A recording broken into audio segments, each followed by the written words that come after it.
जिगर में दर्द सितमगर कहाँ से लाएगा। जिगर में दर्द सितमगर कहाँ से लाएगा। शराब कोई समंदर कहाँ से लाएगा। तुम्ही को बढ़ के यहाँ इनकलाब लाना है। हर एक दौर पैगंबर कहाँ से लाएगा। लो न्यूज़ ऑनली व्यूज़ पर दोस्तों हम आपका स्वागत करते हैं। मैं हूं गंगा चरण मिश्रा और हमारे साथ हैं शिवनाथ चौधरी आलम तथागत बुद्ध। आज हम तथागत बुद्ध जी से जो चर्चा करने जा रहे हैं उसके पहले हम आपको बता दें कि ये धरती जो है ये शांति का संदेश देने वाले और लोगों को जीने की पद्धति सिखाने वाले ऐसे ऐसे लोगों के जन्म की साक्षी रही है, जिन्होंने न सिर्फ उन कुरीतियों उन परंपराओं को बदल दिया जो कहीं न कहीं लोगों को एक दूसरे से हटाती थी, ऊंच नीच का भेदभाव करती थी। वे एक तरह के एक ऐसे समाज की कल्पना के लिए थी जो दुनिया को एक बेहतर भारत बेहतर दुनिया बनाना चाहती। हम आज जिस क्षण ये बात करने जा रहे हैं वो युद्ध का है और युद्ध की बातें हो रही हैं। युद्ध टल चुका है या युद्ध होने वाला है ये अलग चीज़ है, पर किसी भी तरह की हिंसा जो है उसके खिलाफ रहा है ये भारत और यहाँ की धरती। यहाँ पर लोगों ने शांति के संदेश दिए हैं। आज बुद्ध पूर्णिमा है। भगवान बुद्ध की जयंती मनाई जा रही है और निश्चित तौर पर हम आलम साहब से जानना चाहेंगे कि आज पूरी दुनिया में महात्मा बुद्ध की जो संदेश हैं सब जगह हैं, भारत में उनके संदेशों को लेके आज क्या कुछ हो रहा है। जिगर में दर्द सितमगर कहाँ से लाएगा। जिगर में दर्द सितमगर कहाँ से लाएगा। शराब कोई समंदर कहाँ से लाएगा। तुम्ही को बढ़ के यहाँ इनकलाब लाना है। हर एक दौर पैगंबर कहाँ से लाएगा। आज बुद्ध की प्रासंगिकता पर ये मेरे सटीक अल्फाज हैं। मानवता के महान शिक्षक भगवान तथागत गौतम बुद्ध ने, जैसा अभी गंगा भाई ने अपनी इंट्रोडक्टरी उसमें बात रखी कि सारी दुनिया को भगवान बुद्ध ने यही संदेश दिया है कि युद्ध किसी समस्या का हल नहीं है, लेकिन अगर ज़रूरत पड़े तो वो भी ज़रूरी है। ये बात भी उन्होंने कही है। श्री सेनापति ने जब पूछा कि भगवान तथागत क्या किसी भी हालत में युद्ध नहीं करना चाहिए, तो उन्होंने कहा नहीं, जब तुम्हारे समाज को खतरा हो, लोगों के कल्याणकारी रास्ते में अवरुद्ध कोई बाधा आती है, अवरुद्ध करने बाधा आती है, तब युद्ध करना भी एक तरह का अहिंसक काम है। That is also is a form of non violence. तो ये कहा जाता है, हमारे लोग भी बाहर जाते हैं कि हमें युद्ध नहीं बुद्ध चाहिए।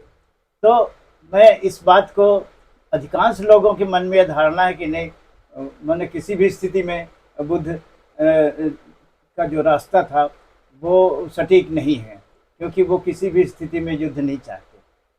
दूसरी बात यह है कि भगवान तथागत गौतम बुद्ध ने सारी दुनिया में यानी स्वतंत्र चिंतन का मार्ग खोला और स्वतंत्र चिंतन ही विज्ञान को जन्म देता है। उन्होंने रूढ़िवाद के खिलाफ, जो परंपरागत जो अंधविश्वासी जो धारा है चिंतन की, उसके खिलाफ उन्होंने कहा है कि किसी भी धर्म ग्रंथ में लिखा है कोई बात, इसलिए भी उसको सही मत मानो। किसी धर्मगुरु ने, बड़े धर्मगुरु ने यह बात कही है, उसको भी प्रमाण मत मानो, इसलिए भी प्रमाण मत मानो कि इसको अधिकांश लोग मानते हैं। लेकिन उस किसी बात को सत्य तब मानो जब आपकी तर्क और विवेक की कसौटी पर वो बात सही हो और बहुजन हिताय हो, बहुजन सुखाय हो। तो यही भगवान बुद्ध का एक संदेश था दुनिया को और उन्होंने कहा कि अपदीपो भव, यानी अपना प्रकाश स्वयं बनो।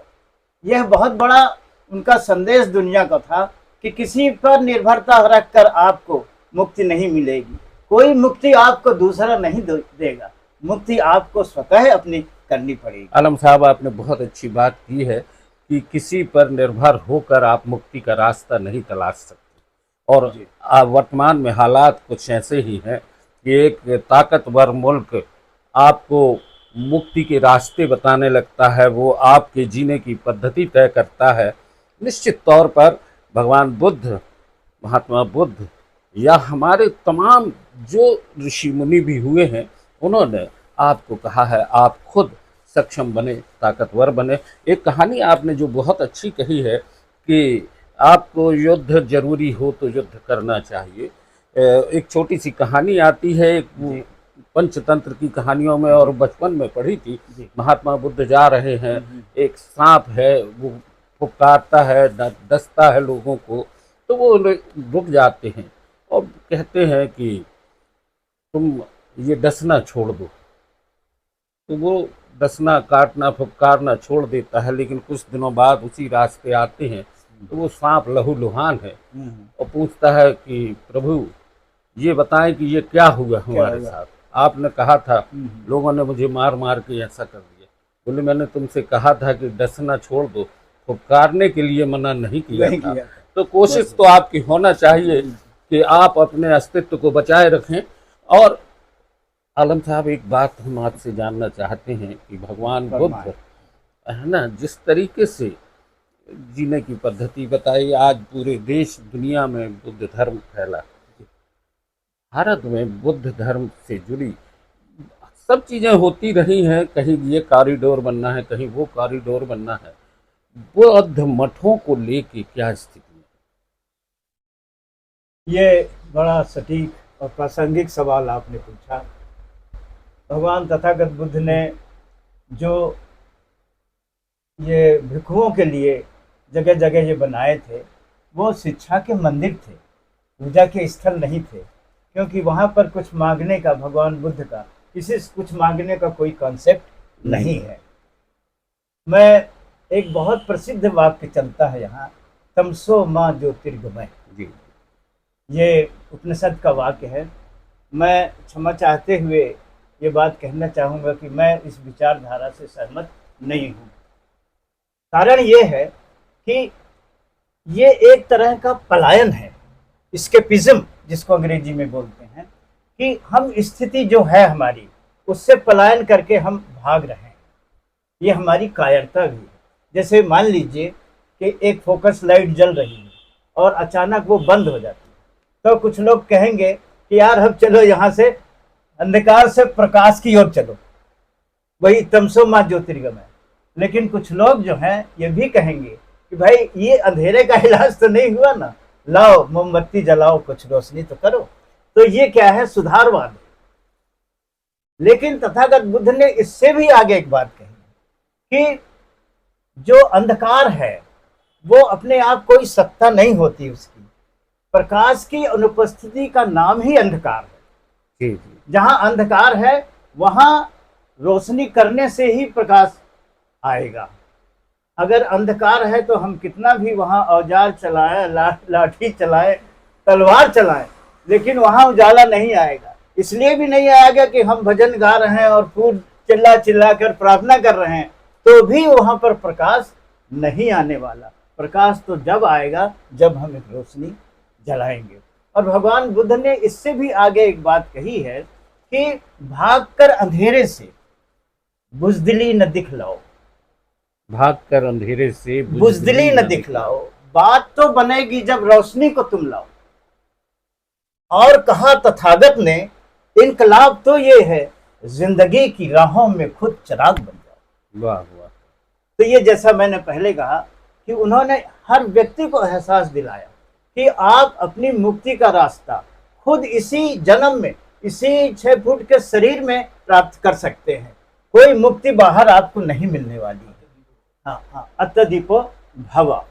तो ये बुद्ध ने ये रास्ता दिखाया है कि आदमी को पहले अपनी अंतर शक्ति का अगर वो हो जाएगा तो हर व्यक्ति इतना अच्छा समाज बना सकता है कि वो एक बहुत सत्य के मार्ग पर चलने वाला मार्ग स्थायी तौर पर बन आलम जाएगा। साहब, बहुत अच्छी बात आपने कही। हमारा आपसे एक सवाल था कि जिस तरह से बौद्ध मठ हैं, अभी जबलपुर में भी आसपास बौद्ध मठ बनाए गए हैं, इन बौद्ध मठों का रख रखाव सरकार बाकी सब चीज़ें बनाती है। उन्होंने कहा कि महाकाल कॉरिडोर और श्री कृष्ण पथ गमन, राम पथ वन गमन, ऐसा बौद्ध मठों के लिए, उनके रख रखाव, उनके संरक्षण के लिए ऐसी कोई योजना सरकार के द्वारा अभी तक नहीं आई है। बहुत खूब आपने बात पूछी। दरअसल जो भगवान बुद्ध की विचारधारा है वो दुनिया में या भारत के इतिहास में एक क्रांति थी, संपूर्ण क्रांति थी।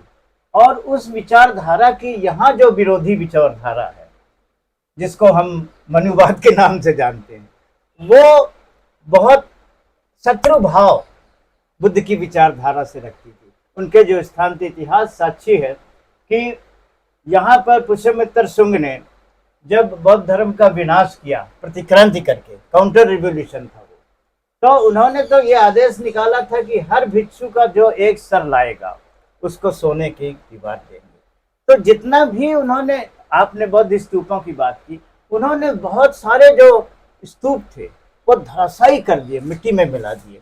आज देखिए जो भी उत्खनन में चीजें निकलती हैं, वही स्तूप, वही सारे चिन्ह हर जगह दिखाई देते हैं। तो स्तूपों के बारे में वो क्या रख रखाव करेंगे जो उस धर्म की विचारधारा उसको ही मिटा देने पर आमादा है। और वो कहते हैं कि बुद्ध हमारे 9वें अवतार। वो मैं उसी सवाल पे आ रहा हूँ। भगवान बुद्ध को उन्होंने विष्णु का अवतार बोला है, तो इस बात से आप लोग कितने सहमत होते हैं? नहीं, देखिए आपने बहुत अच्छा, ये प्रश्न अक्सर लोग पूछते नहीं और साहित्य में भी इसका बहुत कम उल्लेख होता है। भगवान बुद्ध अवतारवाद के खिलाफ थे, अवतारवाद के पक्ष में नहीं थे। बुद्ध धर्म में उत्तारवाद है, ये मैं शायद बहुत कम लोग जानते हो। उत्तारवाद क्या है? वो ये है कि अवतारवाद ये कहता है कि आसमान से कोई उतरेगा आपकी रक्षा करने के लिए, ये है अवतारवाद। लेकिन बुद्ध कहते हैं कि नहीं, उत्तारवाद का मतलब ये है कि सारी शक्ति, जैसे अंकुर फूटता है धरती में से, उस तरह आपकी सारी मेधा ऊपर से नीचे ऊर्ध्वगमन के लिए जाएगी। और आप देखें कि जब आप जो भोजन करते हैं, जो खाना खाते हैं, वो शक्ति ऊर्ध्वगमन ऊपर की तरफ जाती है, उससे मेधा बनती है, उससे बुद्धि बनती है। ये है उनका, भगवान का, गौतम बुद्ध का उत्तारवाद। तो इसको उन्होंने मतलब दफन करके, इतना धुआंधार प्रचार करके बुद्ध को ही अवतार अपना घोषित कर दिया, जबकि वो अवतारवाद के बिल्कुल खिलाफ थे। दोस्तों, बहुत सारी चर्चाएं हैं। भगवान बुद्ध की जयंती है, बुद्ध पूर्णिमा है, और आप सभी को हम एक बात कहना चाहेंगे कि जब दुनिया में सब जगह क्रांति होती रही या हुई, तो एक विचार क्रांति की जनक के तौर पर उन्होंने दुनिया को एक नया संदेश दिया। आलम साहब हमारे साथ हैं। आलम साहब, बुद्ध पूर्णिमा की बहुत सारी शुभकामनाएं आपको भी, और दर्शकों इस चैनल को लाइक करें, सब्सक्राइब करें और शेयर करें। हम आपसे लगातार ऐसे ही मुद्दों पर बात करेंगे। बहुत से सवाल अनुत्तरित हैं जिनके जवाब चाहिए। ऐसा नहीं कि हम खामोश बैठे हैं। हम किसी भी तरह के सीज फायर के खिलाफ हैं उस समय तक, जब तक हमारे हर सवाल का जवाब नहीं मिलता। बहुत लो न्यूज़ ऑन रिव्यूज़ पर धन्यवाद। बहुत शुक्रिया।